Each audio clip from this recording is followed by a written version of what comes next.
Hi and welcome back. So today's video is all about filling those gaps in your borders. So from time to time, we all have small gaps in our borders that we'd like to fill with a plant. So those of you who have been on my previous videos will have seen that I have various gaps in the borders because of a fox that's been visiting my garden and taking a little bit of a rest in the borders.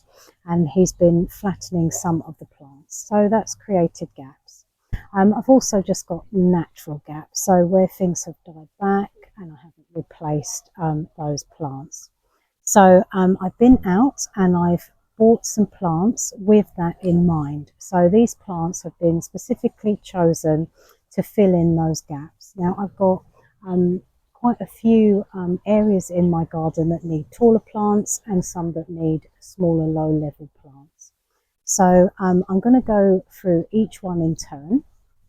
The plants that I have chosen can tolerate full sun to part shade. So my garden has lots of areas that are in full sun and some areas that are in part shade. So it's a kind of a catch-all kind of plants for this particular situation in the borders. So I'm going to go through each one of the plants that I have purchased, and then we will go around the garden and I will show you where I think I should place these plants, and then we'll put them in and have a look at each situation after the before and after to see how they make a difference to the border. Right, so the first plant I have here is a Salvia microphylla.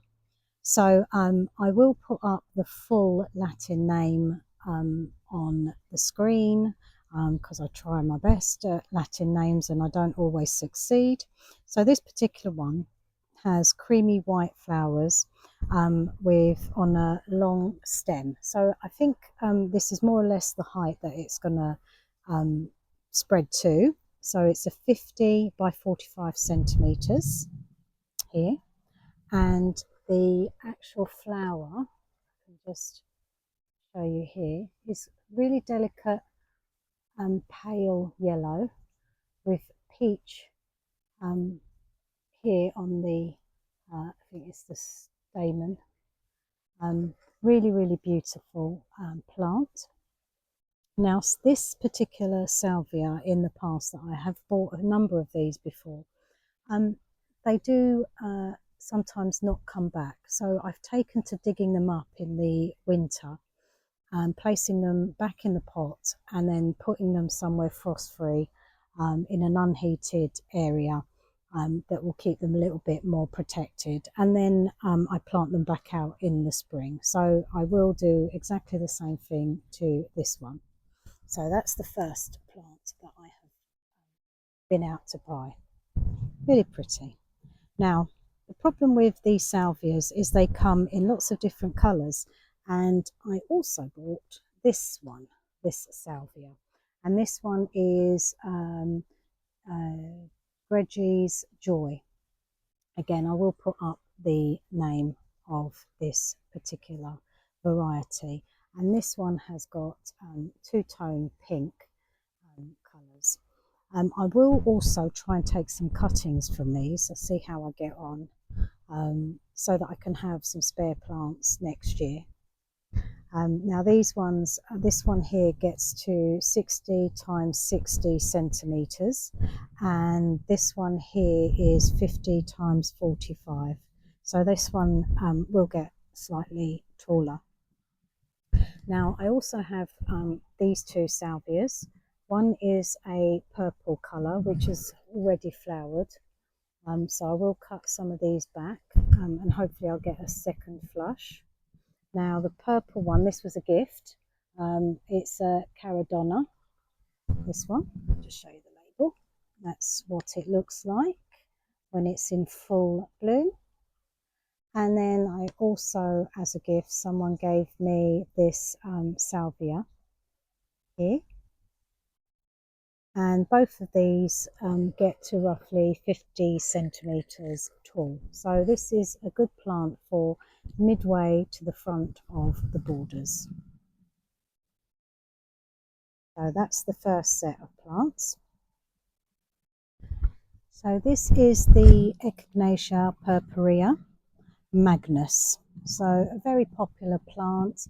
I've not had much success with these in the past, but I really love them, and I do want them to do well in my garden. So I'm going to try really hard to keep this one nice and safe over winter. In theory, they should come back. They are frost hardy, but I'm not sure why they don't do as well in my garden. So this particular one here grows to a height of 100 centimeters, so that's a meter in height. And I think I would have liked to have bought a few more of these, so I may go out and buy a couple more as an insurance that some of them will survive over the winter. So this one is a gypsophilia, and it's a festival one, and it's just starting to open its flowers. I love these plants. I just love when all of them open up, all the flowers come out, and it's like little snowflakes in the air. It's so beautiful. Again, I have planted this in my garden before and it hasn't done very well, but I can't help myself. I try and try and try, and you know, we all have successes and we all have failures, but it's part of the process of learning what works in your garden and what doesn't. And sometimes you just got to enjoy what you purchase, regardless of whether they don't survive the winter. But really pretty. Okay, so the last one is a lavender spires verbena.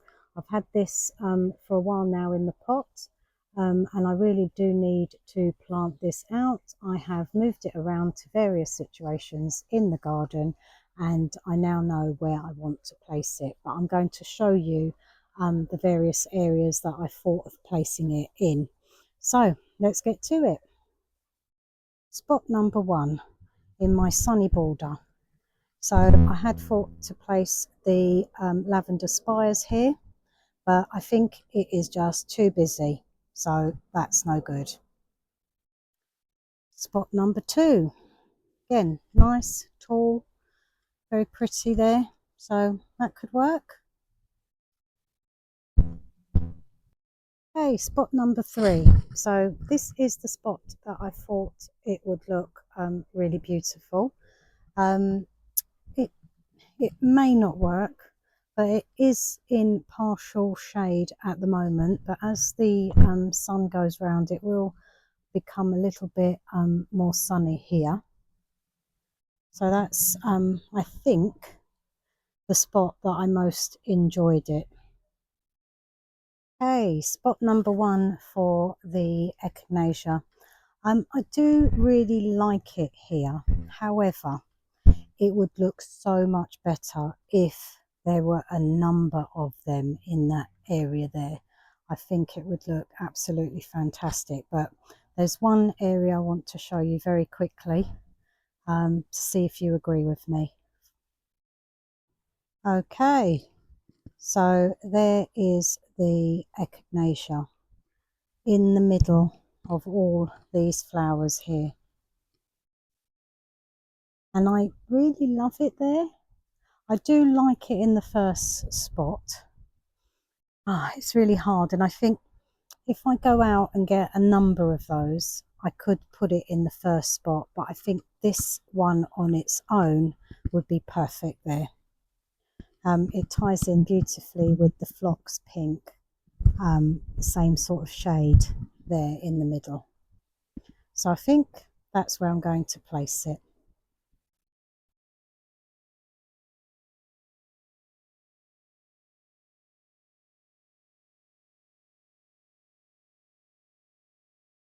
Okay, so these two salvias, this is exactly the position that I was thinking for them. This border here is all quite a medium sized border, so nothing really is tall here. They're all relatively the same size, And I do have some pink salvia at the end there, you can just about see. And I think it's going to look really nice there. So that's a definite. There is no other choice. This is where they're going. Here are the three that are remaining. So I've got the festival at the end and the two salvias, the white and the purple. So I'm going to take you to a few spots that they could go in, and then I'll have to make a firm decision. Okay, so I've placed the Gypsophilia at the front here, and then one spire salvia here, and the white one on the corner there. I'm not sure, but I think once the pots, because they're a bit tall, once the pots they're lowered into the ground, I think they'll look just fine. So I'm going to plant everything in, and then we'll have a quick review at the end, and hopefully I've made the right choice. It's always a good idea before planting just to make sure your plants are really, really nice and soaked right through. It will help the plants then establish in the ground. Right, I shall get digging now. So there is the echinacea. I think it looks fantastic. I'll just quickly point something out.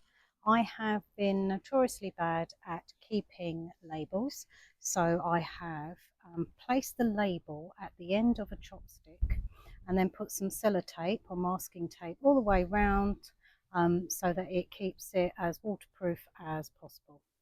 So try that if you are like me and don't keep labels with plants. Next to it is the verbena here, the lavender spires, and that looks really nice there. Behind it is a phylloxera, which of course has finished months ago. So I think once that's finished, there's plants aplenty to take over and keep the colour going, because it is important to think about succession planting. So each period of the spring, summer, and autumn has something of interest in your garden. I'm not very good at that, but I think this border here has been quite successful. That's why I think it's quite a good idea to buy plants as and when you need them at each season point, because then you'll know you'll have something that's in season at that point. Here are the salvias now in position. The salvia Gregis Joy, which is this one at the end, and then I shall consult with my lovely, and this one is the salvia macrophylla Treslick creamy yellow. So that's that one. Looks very pretty there. I think it needs something, some sort of spiller plant here, which would look really nice. Really pleased with that combination. And it finishes this bed off quite nicely. So I've got 1, 2, 3, 4 salvias along this border here. Really pretty. Let's go to the next one. Here's the last one. So we've got the salvias at the back, the white and the purple, which has finished flowering. And then I have the Gypsophilia here, which I am really pleased about. Looks really nice at the front. Now, earlier I mentioned about having seasonal planting. I think that is what is lacking here. It really does need something that would see me right through the August, so something flowering in the August. So I've got quite a few bits and pieces here that flower in the July or early July, but nothing to see me right through apart from the roses. So I need to think about how I can extend this border's flowering period. So that brings us to the end of this small project. I do hope you've enjoyed it. Please do like, subscribe, make any comments. I really do appreciate your support on my channel. Take care now. Bye.